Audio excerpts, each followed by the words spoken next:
Balloons Over Broadway. The true story of the puppeteer of Macy's Parade.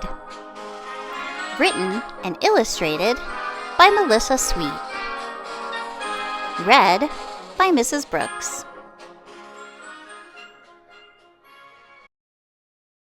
From the time he was a little boy, Tony Sarg loved to figure out how to make things move. He once said he became a marionette man when he was only 6 years old.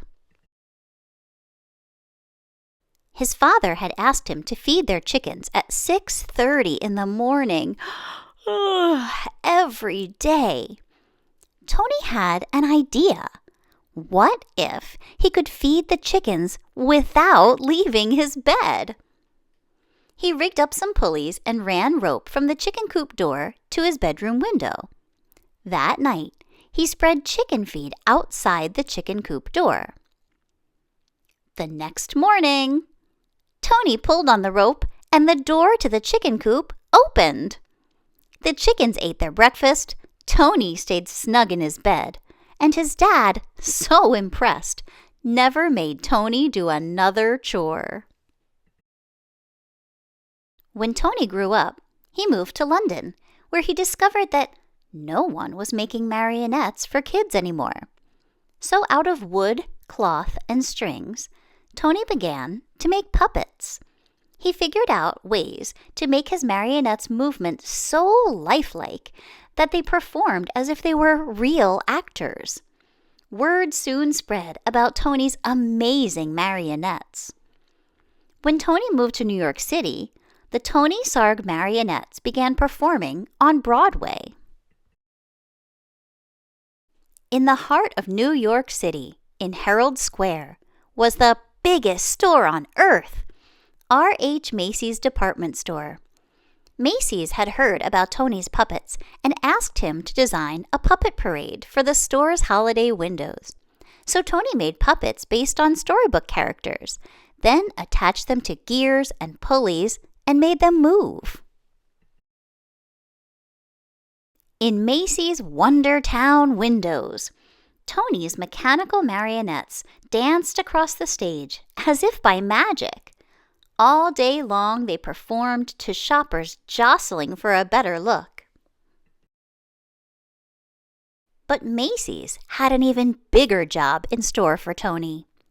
Many of the people working at Macy's were immigrants, and as the holidays approached, they missed their own holiday traditions of music and dancing in the streets.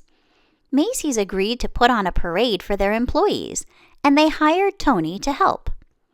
Tony, too, was an immigrant, so he loved the idea of creating a parade based on street carnivals from all over the world. He made costumes and built horse-drawn floats, and Macy's even arranged to bring in bears, elephants, and camels from the Central Park Zoo. The animals joined hundreds of Macy's employees on Thanksgiving Day, 1924, winding their way from Harlem to Herald Square.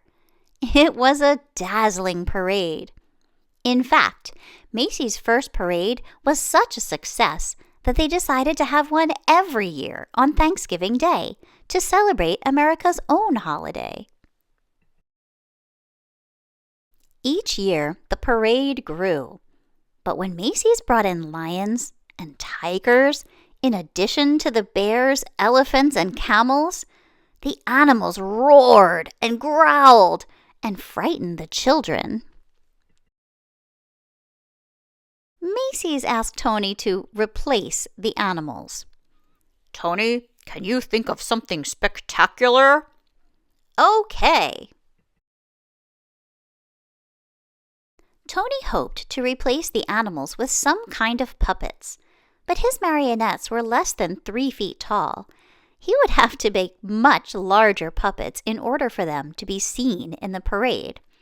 And how could he make them strong enough to hold up in bad weather, yet light enough to move up and down the streets? Tony knew of a company in Ohio that made blimps out of rubber, the perfect material for any weather. When he called the company and showed them his sketches, they agreed to make what Tony wanted. Still, how would Tony make his big puppets move? Then Tony had an idea from an Indonesian rod puppet in his toy collection.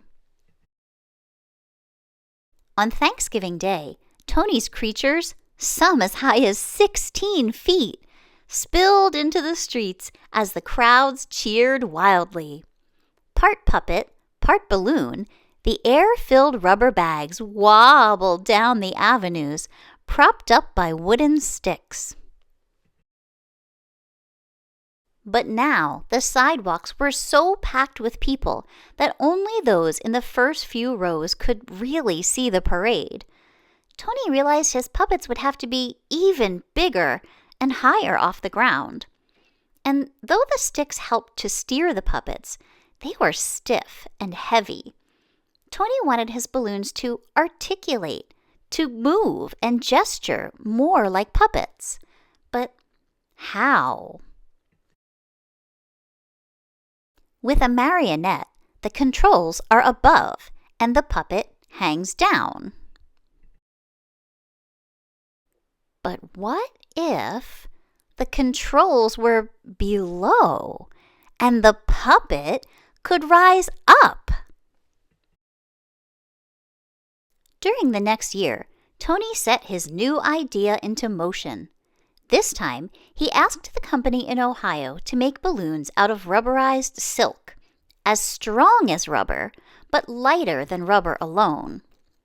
Most important, Tony ordered the balloons to be filled not just with air, but with helium too. Since helium is lighter than air, it would make the balloons rise. Once the puppets were completed, they were deflated and shipped back to Tony in New York. Tony did not know if everything would go as planned. What if the balloons are filled with too much helium? What if one hits a sharp object? Will they fit under the L, the elevated train track? It was still dark on Thanksgiving morning when Tony filled the balloons with helium, tethering them down with sandbags. By 1 p.m., the sidewalks were packed with people ready for the parade. Then, one by one, Tony cut the lines to the sandbags. Let's have a parade! And the magnificent upside-down marionettes rose up to the skies. Nodding and waving to the crowds below, they sailed past Central Park.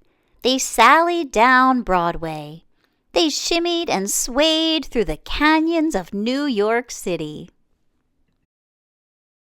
High above the crowds, they flounced in the afternoon wind, pulling the rope handlers this way and that. Yet with every heave-ho, the balloons gestured and articulated like wild puppets, and the crowd screamed for more. After the balloons were eased under the L, they ended in front of Macy's at Tony's Wondertown windows. It was a parade New Yorkers would never forget. And from that day on, every Thanksgiving morning, crowds have lined the sidewalks of New York City to see what new balloons would rise to the skies for Macy's famous parade.